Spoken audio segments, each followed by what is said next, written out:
Hey, what's up, everyone? For those who aren't aware, the World Chess Championship final, if you could call it that, is going on for the title, and Magnus Carlsen is not defending his title, which means that second place, who would have been the challenger, now becomes, as if he's the defendant of the title, and he's playing against the world's number 3 to see who's going to be declared the new World Chess Champion. Magnus chose not to defend his title. No one knows the real reason, but what he told everyone is that he doesn't necessarily like the format, and I guess it's just kind of taken a toll on him because he's had to defend it, I believe, 5 times at this point. So it's just a lot of preparation that goes into it. You have to study your opponents, particular openings and variations and stuff like that, and tendencies, and it could just be kind of, very taxing. And I think he's already kind of proven that he's one of the best chess players, of all time, if not the best. So for him to have to keep defending, his title, I don't think he necessarily wants to. But second place was Ian Nepomniatchi, I believe is how you say his name. He actually had the white pieces today. Was game 1 of 14 games in the final, or the championship, I guess is a better name for it. And then defending, we have Ding Liren, who is on black. And I tried watching this game, but it was at like 5 a.m. and I hadn't gone to bed yet. So I kind of fell asleep and then woke up and saw the result. But I'm just going to be kind of reacting to the game for the first time now. I just have it up on chess.com right here. It looks like they put some cool notes here. I'm not going to read all of that, but I am going to play through it, and hopefully we're going to see some good stuff. But we have e4, e5. Alright, so Roy Lopez, this is pretty normal. Yep, you try to kick it back. I don't play this line myself, but I know that in the Roy Lopez there's a couple of different things that occur. Sometimes this knight is taken, and you have some variations where you take with like different pawns. I know sometimes you kick the bishop back even further, and then get your own development going. I also know that this kind of opening is known for being particularly drawish. I don't exactly know why, but I think it's just because it's one of the more popular ones, that it's just had more study time, that people know more of the main line than any other openings. So thus, people divulge from it kind of later on when it's already too late and it's more likely going to be a draw than not. But I'm not sure. But anyway, knight f6, we get castle, we get bishop to e7. Yep, so we take, pawn's going to take back. We're going to see the rook go over here and defend the pawn. Another option could have been d3 to defend the pawn. I guess even knight to c3 would have defended it as well.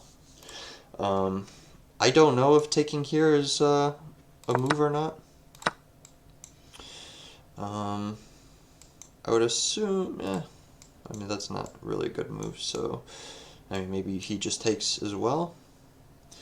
I'm not exactly sure if this is takeable or not. I'm just going to see what the engine says. Alright, well apparently it's not takeable because that starts being good for black. But instead we get the rook to defend, knight goes back. Alright, so he takes control of the center. He's going to capture with the queen.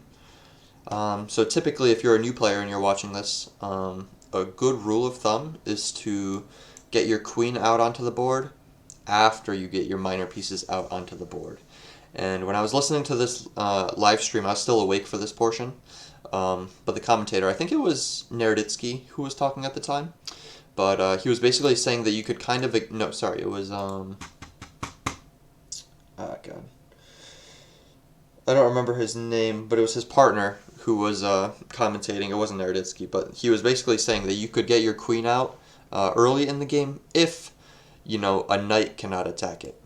So if a bishop can attack it, it's kind of okay, because that means that he's already moving that second piece twice. Like this bishop could come here, for example. It's when like your opponent would have tempo. Like for example, if the knight could come here to c6, then generally you don't want to move your queen out, because then you have to, move it back or move it elsewhere, and he got, some good development as a result. But generally, if you're a new player, try to get your minor pieces out first, and the reason for that is just because you're more likely to lose this than to get like a nice checkmate or something with this piece. The queen is more powerful later in the game because if you think about it, the queen can go any direction, diagonal, etc. If you still have all the pieces on the board, like we see here, only one was traded off, you're not going to be able to go your full distance anywhere. right? Because there's pieces anywhere you go. You're going to run into something. So generally, try to move another piece out. It's going to have the same coverage that a queen will. And just use the queen for like a, like a late game weapon, pretty much. But we see castle, bishop coming to f4. I would have personally probably gotten the knight out here, but I'm obviously a much worse player, and I think this is probably part of his prep. I don't think that my move is particularly wrong. Excuse me. It seems to be a little wrong, but nothing crazy. It's playable. But anyway, we got knight going here. He chooses not to trade it off. We see the bishop coming to g4, and this is probably the last thing I remember before I fell asleep. But I remember that the commentators were saying that this may have been a bad move. Not a bad move, but perhaps not the best move in the line. So we're wondering if Liren, who's playing on black, ended his preparation here, and this was the move he came up with. That he thought was best in this position. But I think Nepo took a minute to think of his response here. But he moves his knight out of the way to d4, which is a very nice central square, and it's not easy to kick because there's no e-pawn here to kick it. And then the c-pawn is currently being obstructed by the knight. So I don't think this is bad. You also could play something like f3 and kick the bishop and limit its squares, or perhaps even trade it off. Queen d7, so he's probably looking to connect his rooks now. You don't get one on the d file, one on the e file. We're probably going to see the other knight come out. Yep, knight c3. Yep, rook to d8. So we see knight to f5. Okay. So this is a complex move. So you could take with the bishop, and then, white is going to be gaining a bishop on his opponent, so black will no longer have the bishop pair. But the thing is that he has some awkward pawns. He's going to have one on f5 and one on f2. It's not immediately capturable because, even though it's hanging, because the queen can just take... boy, let me check to see if my audio works. Alright, thank God. I think it's working. Sorry, had a lot of videos with no audio and I forgot to check today, so... Where was I? Anyway, sorry, this isn't capturable with the queen because the bishop would be hanging. The bishop is actually hanging right after this, even with the queen there, so you're probably going to want to move rook to e8. He chooses not to capture, but his bishop is very kind of claustrophobic here and in enemy territory, so that's a little weird. He's looking to get this bishop, perhaps. I'm assuming we're going to see this rook come here. No? Okay. So instead he takes that bishop with check. He has to take a queen. And what does he do with this tempo? I'm thinking he might move back.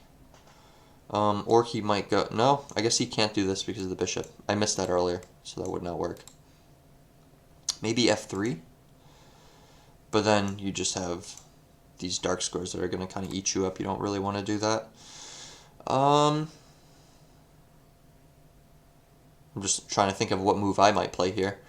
I mean, a3 is a move to prevent this from occurring, but I don't think you're going to be too concerned with something like that. I think you'd rather develop.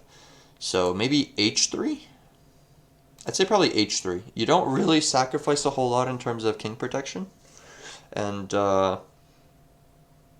yeah, I would guess h3.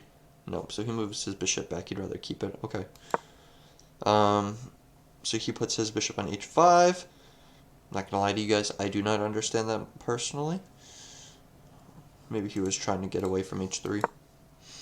Okay, so he does play f3 after all, so he's content with this. And he could actually make this trade right now if he wanted to. He chooses not to. Okay, I know why he wouldn't make that trade. Because then capture, capture, and the pawn's hanging at the end of it. And the rook's being threatened, so you definitely do not do that. What would I do here as white? I am rooting for Nepo, by the way. I do have a dog in this fight. I don't have money on it or anything, but I just like his games. I think he's a cool guy. Whenever I watch him or listen to his interviews, he's always very respectful of his opponents, and seems like an intelligent guy. So we see h3. So what he's doing here is he's trying to put all of his pawns on light squares. And the reason for that is that he, Ding, Liren, black, will not be able to get through any, of this structure. Whereas Nepo's bishop is going to be able to, go in and out as many times as he wants from here. Yep, so same thing. Black is just, he can't get through, but he can. It's just the principle. Yep, so all he's doing now is improving his king. Pretty much, you don't want it to be on this line right here in case the king ever moves out of the way or the queen gets on this.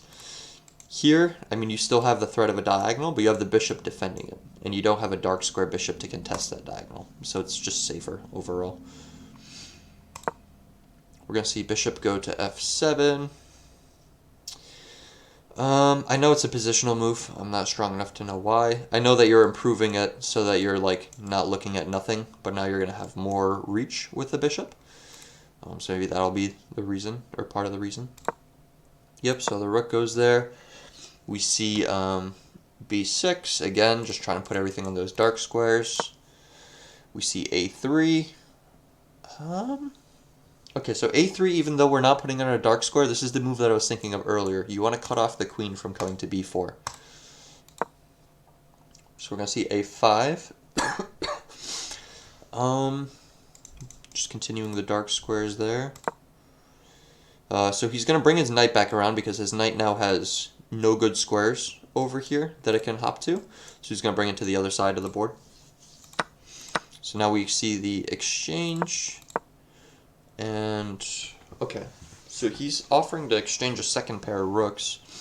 Nepo is not moving away, but he also is not, taking it himself, because then he would have control of the file. It's kind of like a game of, is hot potato the right metaphor? I don't know. But it's kind of just a game of whoever captures first loses. So that has nothing to do with hot potato, I'm just stupid. But if he takes first, then he has control of the file. If he were to take first, then he has control of the file. And then that's pretty much how it goes. You don't want to be the first person to capture right here because you want control of the open space. Okay, so now he's doubling up. So either he's going to have the file or no one's going to have the file, pretty much is what he's saying. Okay. So that move, I think, is actually not the best. So it does tell you, though, that if takes, he's not going to take with the queen, because after a pair of exchanges, bishop is going to come here to c7 and threaten the pawn and the knight. So we know that if he captures, he's going to capture with the knight, which means maybe the bishop can come here to d6, and then we could see e5, or maybe we then get this annoying diagonal going. No, I don't think that would be it, because he could play g5. Let's see. Takes, yep. We determined that the knight has to take there. Okay, so he chooses to go here. Same idea, though. He's trying to maybe get to c7 right there with his queen. And yeah, this was getting threatened, so he went there. Now, even if you see this exchange, the knight can defend this pawn that's getting attacked, as well as this one. And it doesn't have a bad segue into some good squares. Okay, so he chooses to pin the knight instead. So he could either get here, or he could just go bishop here to c7. So that's particularly strong. King goes there, so this is no longer, stuck on that square. He goes after the queen. Trying to displace it, I guess. Yep, he has to improve his knight because his knight wasn't doing anything, so getting it to f5 would be very nice. We might see bishop come here to e6. No, we see knight go to e6. And then we see f4. What on earth does f4 do? I'm trying to think what that move does. I mean, I don't know if he's trying to go to f5 or not, just to keep the king trapped in. I'm not sure. So we see h5. Again, I don't understand those moves myself, but clearly they both made a similar move where they just like push the pawn up that their bishop is protecting. I guess that's just making progress in the endgame. Maybe that's an endgame kind of move. C3. So now everything's getting on a dark square, which I kind of don't completely understand. Oh, maybe he's looking to kick this knight so that he could grab this. And I understand this move because he's cutting off the knight's home right there. So he's just preparing this move. Okay. Yep, so he gets that moved. We see h4. It looks particularly weakening because nothing's supporting it, and, you know, that's like the king's home. But the queen is never really going to be able to get on this diagonal for one, and for two, there's a pawn in the way. So, okay, well, he's going to try, I guess. He's basically saying we're going to trade these off, or I'm going to have, you know, a decent attack, pretty much. So Nepo doesn't want to trade just yet, so he's going after this and the bishop. Bishop probably goes there. Yep. Do we see the knight kicked? No, because this is hanging. And I know you could take and take, but then the pawn just drops, so that's no bueno. Yeah, he's just going to support it instead, but what? Oh, okay, he can't do g6 because it would be check. Once again, he's trying to trade these off. I wonder if we're going to see queen b6. The only thing is that it kind of takes him out of comfortable territory, and he gets to still play a4. So then nothing's really happening, and there's no good squares here. And how the landscape looks after you take, I guess the knight can get a pretty annoying home right there and threaten this pawn. That's probably what I'd do. No, he doesn't want to trade. Well, he's looking for a draw, so he's moving back and forth. Okay, so he decides to take because he doesn't want to draw. Yep, knight attacks this pawn. Okay. Or actually, I don't know. He wasn't attacking that pawn. That was protected. Bishop is getting attacked, though. So we're going to see e5. Obviously, capture, capture, we get a pass pawn. So he doesn't want that. Kings are going to improve their position. Bishop is going to cut off some space. Bishop is going to attack the pawn in case the knight ever leaves. Also gets out of harm's way from the knight. So what's stopping him from going here? He would go right back. I guess that's just not good because you don't cover this anymore. So he takes the pawn.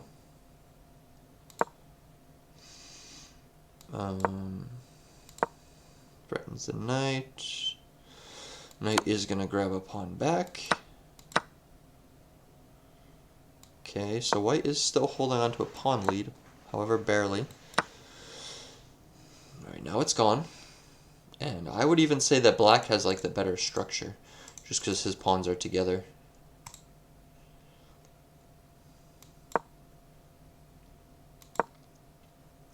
Okay, we get some maneuvering. Is he going to take the bishop out? If so, then maybe black has a little bit of an advantage in the endgame. Just because the bishop is going to be stronger than a knight. Once some more of these pawns clear. Oh, do they agree to a draw? Position is totally drawn after the exchange of knights. So the exchange didn't happen, but they're saying that this is a draw. Well, I guess I don't think that Ian would necessarily take on b3, but maybe black would take. And he does not have any good squares for this knight. You can go backwards, but that's probably just going to help black out. So I guess the first game was a draw. I know for a lot of new chess players that might not be too exciting, but at the top level you do get a lot of draws. And I'm not going to pretend to be, Gotham Chess and be like, oh, and freak out whenever, like, literally nothing happens. But, yeah, I mean, game one was a draw. There's 14 games in total, so we'll see more exciting stuff in the following games. Game one is probably just both people getting comfortable, kind of setting a rhythm for the tournament. There's normally just one game a day, I think, with some, like, breaks during the week, like 1 or 2 days off or something like that. But I think tomorrow there is a game, so I'm going to make a review on that one as well. But I hope you guys enjoyed this one. Make sure you follow with the World Championship because I think it is pretty interesting myself. And yeah, that's all. Y'all have a good one.